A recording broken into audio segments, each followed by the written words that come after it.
तो फ्रेंड्स, आज की इस वीडियो की शुरुआत हम लोग जो है एक बेहद ही खूबसूरत लाइन के साथ करने वाले हैं कि ज़िंदगी जो है बहुत कुछ सिखाती है।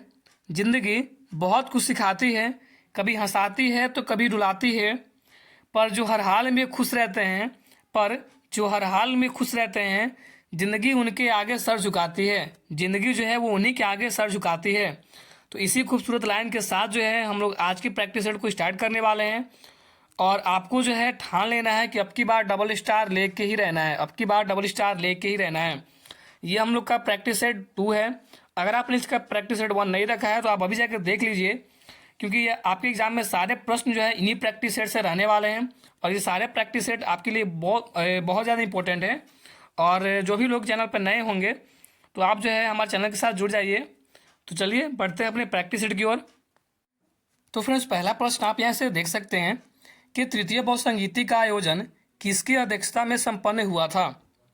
तो तृतीय बहुसंगीति का आयोजन अशोक के शासनकाल में मोगली पोतीस की अध्यक्षता में 255 ईसा पूर्व में जो है संपन्न हुआ था।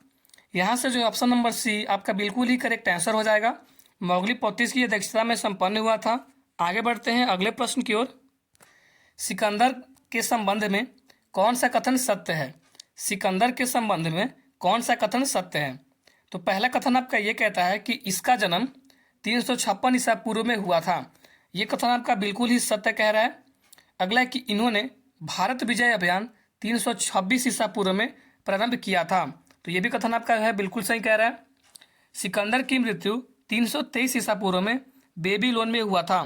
तो ये भी कथन आपका सही कह रहा है। तो यहाँ से जो है ऑप्शन नंबर सी आपका बिल्कुल ही करेक्ट आंसर हो जाएगा। और फ्रेंड्स, यहाँ से जो है कुछ इंपॉर्टेंट पॉइंट बनते हैं जिन्हें आप याद रखिएगा।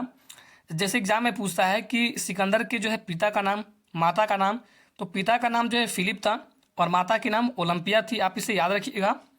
और एक इंपॉर्टेंट पॉइंट है, जैसे पूछा है कि हाइडेस्पस का युद्ध जो है वो किसके मध्य लड़ा गया। तो ये जो है हाइडेस्पस का युद्ध ये आपके सिकंदर और पंजाब के शासक पोरस के साथ जो है लड़ा गया था। और इसी युद्ध को जो है हाइडेस्पस का युद्ध कहा जाता है। और ये भी पूछता है कि सिकंदर की सेना ने किस नदी को पार करने से इनकार कर दिया था। तो इसका राइट आंसर हो जाएगा कि सिकंदर की सेना ने व्यास नदी को जो है पार करने से इनकार कर दिया था। आगे बढ़ते हैं अगले प्रश्न की ओर। सारे प्रश्न में जो है आपको इंपॉर्टेंट पॉइंट जो है बताए जाएंगे। सारे पॉइंट को आप याद रखिएगा, क्योंकि ये सारे पॉइंट आपके एग्जाम के पॉइंट ऑफ व्यू से मोस्ट इंपॉर्टेंट है। चलिए आगे बढ़ते हैं। अगला प्रश्न कहता है कि पहली बार भारत पर आक्रमण करने वाला पहला मुस्लिम कौन था।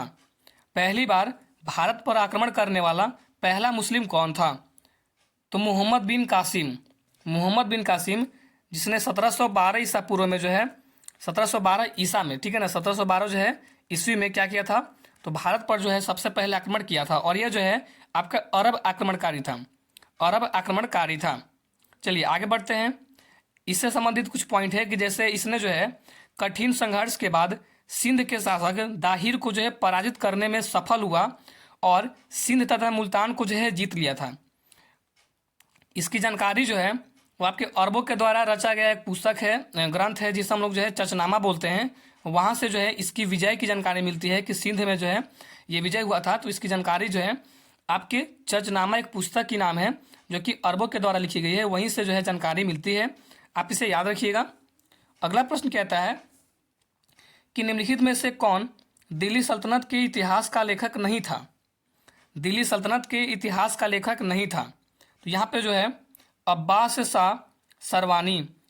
खां सरवानी जो है वो आपके दिल्ली सल्तनत के इतिहास के लेखक नहीं था। अब्बास खां जो आपका सरवानी है, इसने शेर शाह सूरी का इतिहास लिखा है। किसने? तो शेर शाह सूरी का। और आपको पता है कि शेर शाह सूरी जो है दिल्ली सल्तनत के अंतर्गत नहीं आएंगे, ठीक है, आप इसे याद रखिएगा। तथा इनकी अगर बात करें इसकी पुस्तक का नाम, जो अब्बास खां सरवानी है जिन्होंने शेर शाह सूरी की पुस्तक लिखी है, तो इसकी पुस्तक का नाम है तारीख ए शेर शाही। चलिए आगे बढ़ते हैं अगले प्रश्न की ओर। अगला प्रश्न ये कहता है कि निम्न में से किसने अकबर की धार्मिक नीति को आलोचना किया था। अकबर की धार्मिक नीति की आलोचना जो है किसने किया था। तो अकबर की धार्मिक नीति का आलोचना आपका जो है बदायूनी ने जो है किया था। अब्दुल कादिर बदायूनी वो अकबर की धार्मिक नीति का आलोचक था। अगर हम बात करें वेसेंट स्मिथ की। वेसेंट स्मिथ के अनुसार दिन ए इलाही अकबर की भूल का स्मारक था, जबकि बुद्धिमानी नहीं थी। उसके द्वारा बोला गया है कि जो दिन ए इलाही है अकबर की, वो भूल का स्मारक था, बुद्धिमानी की नहीं। आगे बढ़ते हैं। अगला प्रश्न ये कहता है कि दिल्ली में पुराना किला के भवनों का निर्माण किया था। दिल्ली में पुराना किला के भवनों का निर्माण किसने किया था? तो शेरशाह सूरी ने। शेरशाह सूरी ने। और यह किला नई दिल्ली में यमुना नदी के किनारे स्थित प्राचीन दिन पनाह नगर का आंतरिक किला है। ऑप्शन नंबर सी जो है इस प्रश्न का बिल्कुल ही करेक्ट आंसर हो जाएगा।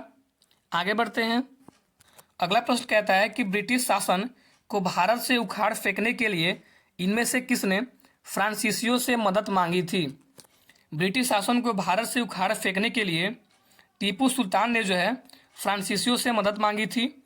ऑप्शन नंबर बी जो है इस प्रश्न का बिल्कुल ही करेक्ट आंसर हो जाएगा। अगर फ्रेंड्स आपको ये सारे प्रश्न जो है अच्छे लग रहे होंगे तो वीडियो को जो है लाइक कर लीजिएगा, और अगर आप चैनल पर नए होंगे तो चैनल को जो है सब्सक्राइब कर लीजिएगा। तो चलिए आगे बढ़ते हैं अगले प्रश्न की ओर।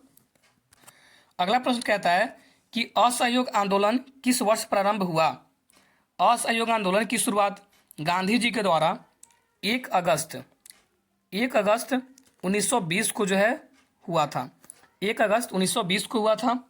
गांधी जी ने असहयोग आंदोलन शुरू होने के 1 वर्ष के भीतर स्वराज प्राप्त करने की नारा दिया था। जो गांधी जी हैं उन्होंने असहयोग आंदोलन शुरू होने से 1 वर्ष पहले ही स्वराज प्राप्ति के लिए जो है नारा दिया था, और असहयोग आंदोलन के दौरान ही मोतीलाल नेहरू तथा राजेंद्र प्रसाद न्यायालय का बहिष्कार कर आंदोलन में शामिल हो गए। न्यायालय का बहिष्कार कर आंदोलन में शामिल हो गए थे। यहाँ से जो ऑप्शन नंबर बी आपका बिल्कुल ही करेक्ट आंसर हो जाएगा 1920 में। आगे बढ़ते हैं अगले प्रश्न की ओर। और अगला प्रश्न हम लोग का ये कहता है कि वन स्थिति रिपोर्ट 2021 के अनुसार भारत का वृक्षावरण प्रतिशत क्या था? वन स्थिति रिपोर्ट 2021 के अनुसार भारत का वृक्षावरण प्रतिशत क्या था? तो ऑप्शन नंबर सी आपका जो है बिल्कुल ही करेक्ट हो जाएगा 2.91%। 2.91%। आगे बढ़ते हैं। अगला प्रश्न कहता है कि सुभाष चंद्र बोस आपदा प्रबंधन पुरस्कार 2022 हेतु व्यक्तिगत श्रेणी में किसे चुना गया है? सुभाष चंद्र बोस आपदा प्रबंधन पुरस्कार 2022 हेतु व्यक्तिगत श्रेणी में प्रोफेसर विनोद शर्मा को चुना गया है। विनोद शर्मा को, यहाँ पर जो ऑप्शन नंबर आपका बी करेक्ट हो जाएगा, विनोद शर्मा को जो है चुना गया है। आगे बढ़ते हैं। अगला प्रश्न कहता है कि हाल ही में जारी रिपोर्ट के अनुसार बिहार में गरीबी का प्रतिशत क्या है? हाल ही में जारी रिपोर्ट के अनुसार बिहार में गरीबी का प्रतिशत 51.91% है। ऑप्शन नंबर बी जो है आपका बिल्कुल ही करेक्ट आंसर हो जाएगा। आगे बढ़ते हैं। अगला प्रश्न कहता है कि आईसीसी T20 वर्ल्ड कप 2022 का विजेता कौन सा देश है? आईसीसी T20 वर्ल्ड कप 2022 का आयोजन जो है वो आपके ऑस्ट्रेलिया में किया गया था। फाइनल मुकाबला इंग्लैंड तथा पाकिस्तान के बीच खेला गया। इंग्लैंड ने पाकिस्तान को हराकर आईसीसी T20 वर्ल्ड कप का खिताब अपने नाम किया। तो ऑप्शन नंबर जो है आपका सी बिल्कुल ही करेक्ट आंसर हो जाएगा, इंग्लैंड ने जीता था। आगे बढ़ते हैं। अगला प्रश्न कहता है कि निम्नलिखित में से किसे संयुक्त राष्ट्र के जलवायु प्रमुख के रूप में चुना गया है? संयुक्त राष्ट्र के जलवायु प्रमुख के रूप में जो है किसे चुना गया है? तो साइमन स्टील को चुना गया है। ऑप्शन नंबर बी जो है आपका बिल्कुल ही करेक्ट आंसर हो जाएगा। अगला प्रश्न आप यहाँ से देख सकते हैं कि अंतर्राष्ट्रीय पर्वत दिवस मनाया जाता है। अंतर्राष्ट्रीय पर्वत दिवस जो है प्रतिवर्ष 11 दिसंबर को, ऑप्शन नंबर ए जो है आपका बिल्कुल ही करेक्ट हो जाएगा, प्रतिवर्ष 11 दिसंबर को जो है मनाया जाता है। आगे बढ़ते हैं। मेजर ध्यानचंद खेल रत्न अवार्ड 2022 से किसे सम्मानित किया गया है? मेजर ध्यानचंद खेल रत्न अवार्ड 2022 से किसे सम्मानित किया गया है? तो यहाँ पे जो है आपका करेक्ट आंसर हो जाएगा कि शरद कमल अचंता को जो है सम्मानित किया गया है। ऑप्शन नंबर सी जो है इस प्रश्न का बिल्कुल ही करेक्ट आंसर हो जाएगा, और इनका संबंध जो है टेबल टेनिस खेल से है। इनका संबंध किससे है? तो टेबल टेनिस खेल से है। अगला प्रश्न है कि पिंडार निम्नलिखित में से किसकी सहायक नदी है? पिंडार किसकी सहायक नदी है? पिंडार एक जो है हिमानी नदी है जो अलकनंदा की सहायक नदी है। किसकी? अलकनंदा की सहायक नदी है। तो ऑप्शन नंबर बी जो है आपका बिल्कुल ही करेक्ट आंसर हो जाएगा, अलकनंदा। आगे बढ़ते हैं कि केंद्रीय मृदा संरक्षण बोर्ड का गठन जो है किस वर्ष किया गया था। केंद्रीय मृदा संरक्षण बोर्ड का गठन जो है किस वर्ष किया गया था। तो यहाँ पे जो है ऑप्शन नंबर सी आपका बिल्कुल ही करेक्ट हो जाएगा। 1953 ईस्वी को जो है किया गया था। 1953 को जो है किया गया था। आगे बढ़ते हैं। अगला प्रश्न है कि प्रमुख एल्यूमिनियम कंपनी नाल्को की स्थापना किस देश के सहयोग से किया गया है। प्रमुख एल्यूमिनियम कंपनी नाल्को की स्थापना किस देश के सहयोग से किया गया है। तो यहाँ पे जो है ऑप्शन नंबर ए आपका बिल्कुल ही करेक्ट आंसर हो जाएगा कि फ्रांस की सहायता से जो है इसकी स्थापना की गई है। ऑप्शन नंबर ए जो है आपका बिल्कुल ही करेक्ट आंसर हो जाएगा। अगर बात करें यूएस की, जो आपका यूएसए है, तो इसके द्वारा इसके सहायता से जो है हिंडाल्को कंपनी की स्थापना हुई है। कौन सी कंपनी? हिंडाल्को कंपनी। अगर बात करें इटली की, तो इसकी सहायक से जो है माल्को कंपनी। कौन सी कंपनी? तो माल्को। अगर बात करें जर्मनी की, तो इसकी सहायता से जो है वेदांत जो कंपनी है आपकी, इसकी जो है स्थापना की गई है। आप इसे याद रखिएगा। आगे बढ़ते हैं। अगला प्रश्न कहता है कि भारत की जलीय समुद्री सीमा के साथ कितने देश जुड़े हैं। भारत की जलीय समुद्री सीमा के साथ जो है कितने देश जुड़े हैं। तो यहाँ पे जो है भारत के साथ कुल 7 देश जलीय सीमा जो है साझा करते हैं, जैसे कि पाकिस्तान हो गया, मालदीव, श्रीलंका, बांग्लादेश, म्यांमार, थाईलैंड और इंडोनेशिया। तो यहाँ पे जो है ऑप्शन नंबर सी हो जाएगा 7 जो आपके देश हैं वो जलीय सीमा साझा करते हैं। आगे बढ़ते हैं कि ग्रीनलैंड द्वीप स्थित है। ग्रीनलैंड द्वीप स्थित है। तो ग्रीनलैंड द्वीप दुनिया का सबसे बड़ा द्वीप है जो कि आर्कटिक महासागर में स्थित है। आर्कटिक महासागर में जो है स्थित है। इसकी कुल क्षेत्रफल 21,75,000 वर्ग किलोमीटर है। 21,75,000 वर्ग किलोमीटर है।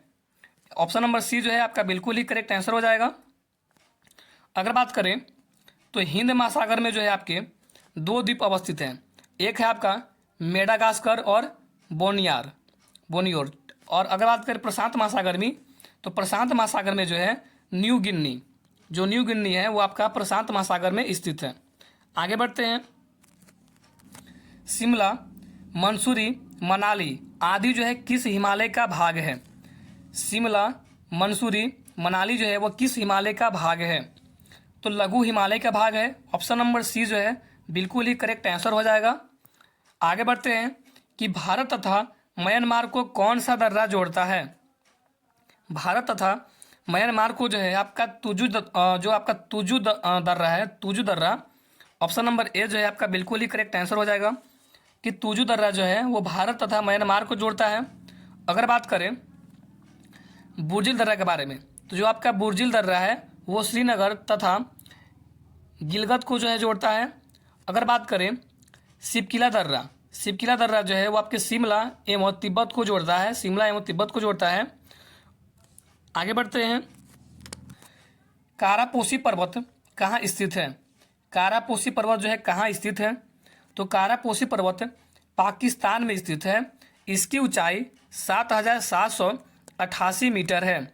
माउंट एवरेस्ट नेपाल में, माउंट एवरेस्ट की बात करें तो माउंट एवरेस्ट जो है नेपाल में स्थित है। नंदा देवी भारत में, नंदा देवी कहाँ पे है? भारत में। आप इसे याद रखिएगा। आगे बढ़ते हैं कि निम्नलिखित में से कौन सा अपवर्तनांक का जो है मात्रक है। अपवर्तनांक का जो है मात्रक पूछ रहा है। तो अगर बात करें मीटर की, तो ये नहीं होगा, ये भी नहीं होगा, ऑप्शन नंबर सी भी नहीं होगा। डी करेक्ट आंसर हो जाएगा कि इसका जो है कोई मात्रक नहीं होता है, क्योंकि यह जो है आपको यह बतलाता है कि उस माध्यम में विद्युत चुम्बकीय तरंग की चाल किसी अन्य माध्यम की अपेक्षा में कितना गुना कम या अधिक है। कितना गुना कम या अधिक है वह आपका जो है अपवर्तनांक बताता है। तो इसका जो है कोई भी मात्रक नहीं होता है। आप इसे याद रखिएगा।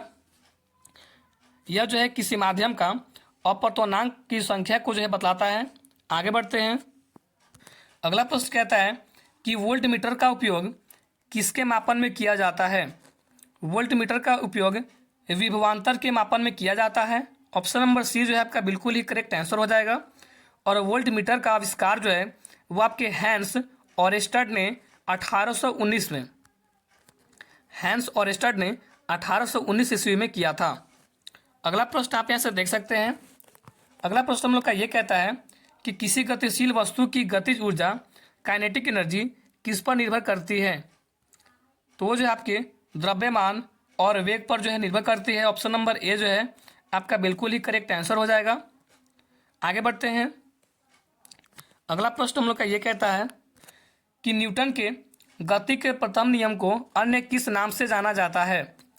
न्यूटन के गति के प्रथम नियम को हम लोग जो है जड़त्व का नियम के नाम से जानते हैं। ऑप्शन नंबर डी जो है आपका बिल्कुल ही करेक्ट आंसर हो जाएगा।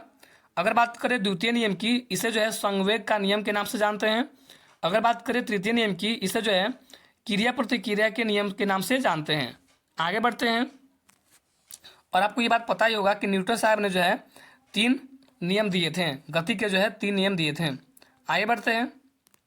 अगला प्रश्न कहता है कि गुरुत्वीय त्वरण जो जी है इसका मान निम्न में से किस पर जो है निर्भर नहीं करता है। जो जी है, जी का मान किस पर जो है निर्भर नहीं करता है। तो वो यहाँ पे आपका करेक्ट आंसर हो जाएगा ऑप्शन नंबर बी कि वस्तु के द्रव्यमान पर जो है निर्भर नहीं करता है।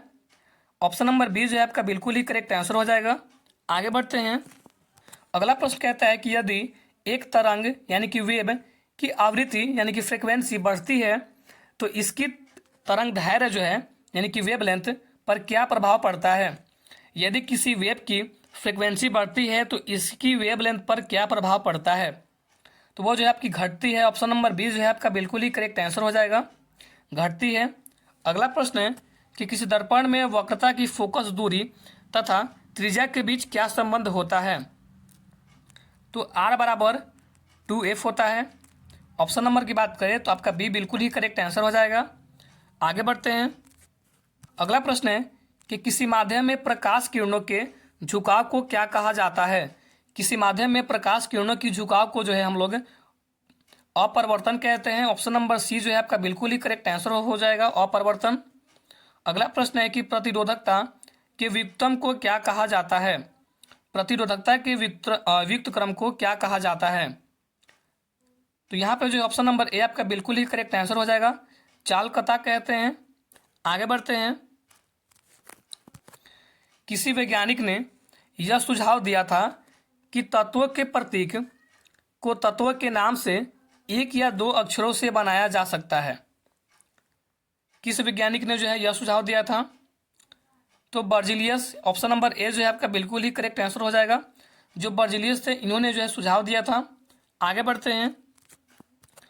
किसी परमाणु के नाभिक में मौजूद प्रोटॉन और न्यूट्रॉन की कुल संख्या को किस रूप में जाना जाता है।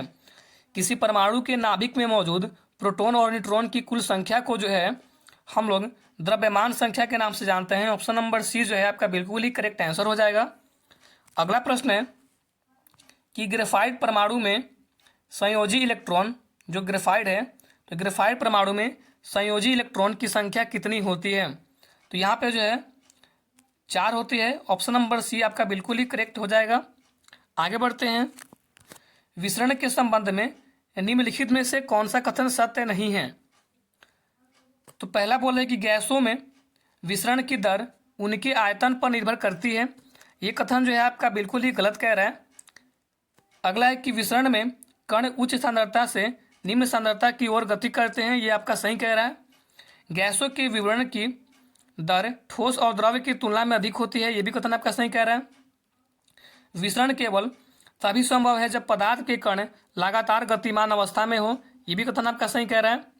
तो ऑप्शन नंबर ए जो है आपका बिल्कुल ही करेक्ट आंसर हो जाएगा। आगे बढ़ते हैं। क्षार के गुणों के संबंध में निम्न में से कौन सा कथन सत्य है। कौन सा कथन सत्य है।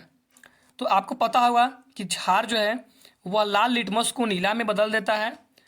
क्षार जो है वो कड़वा स्वाद में होता है और क्षार विलयन में जो है बिजली संचालित करता है। आइए यहाँ पे हम लोग जो है देख लेते हैं कि कौन सा कथन सत्य है।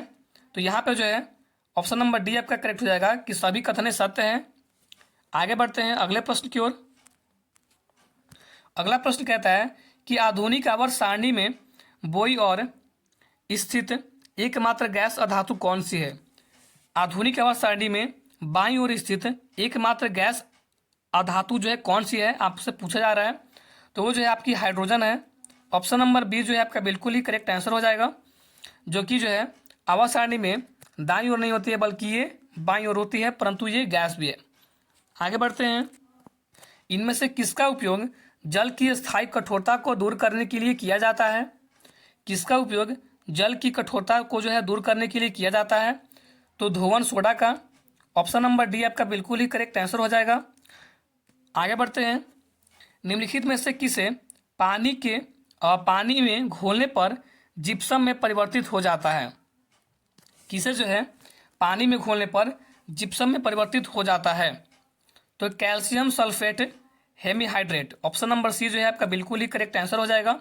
कैल्शियम सल्फेट हेमीहाइड्रेट को जो है पानी में घोलने पर जिप्सम में जो है परिवर्तित हो जाता है। आगे बढ़ते हैं।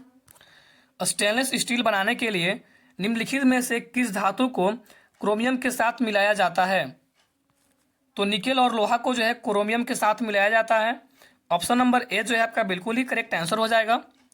अगला प्रश्न है कि निम्न में से कौन सा मकड़ियों का अध्ययन से संबंधित है? मकड़ियों का अध्ययन से जो है कौन सा संबंधित है? तो आर्कनोलॉजी। जो आर्कनोलॉजी है वो आपके मकड़ियों के अध्ययन से संबंधित है। अगर बात करें साइनोलॉजी, तो ये जो है आपके कुत्ते के अध्ययन से संबंधित है। किसके? तो आपको जो है कुत्तों के अध्ययन से संबंधित है। अगर बात करें एपियोलॉजी, ये आपके जो है मधुमक्खियों के अध्ययन से संबंधित है। और आर्कियोलॉजी जो है वो आपके मानव संस्कृति विकास क्रम का अध्ययन से संबंधित है। आगे बढ़ते हैं। अगला प्रश्न है कि पेशी ऊतक कितने प्रकार के होते हैं? पेशी ऊतक जो है आपके 3 प्रकार के होते हैं। ऑप्शन नंबर बी जो है आपका बिल्कुल ही करेक्ट आंसर हो जाएगा। रेखित पेशी ऊतक, अरेखित पेशी ऊतक और हृदय पेशी ऊतक। आप जो है इनका नाम भी जान लीजिए। अगला प्रश्न देखते हैं कि बोला तिनुबू कहाँ के नए राष्ट्रपति बने हैं? बोला जो आपके तिनुबू हैं वो आपके नाइजीरिया के राष्ट्रपति बने हैं। ऑप्शन नंबर बी जो है आपका बिल्कुल ही करेक्ट आंसर हो जाएगा। आगे बढ़ते हैं। विश्व की सर्वाधिक शक्तिशाली महिलाओं की सूची में कितने भारतीय महिला को शामिल किया गया है?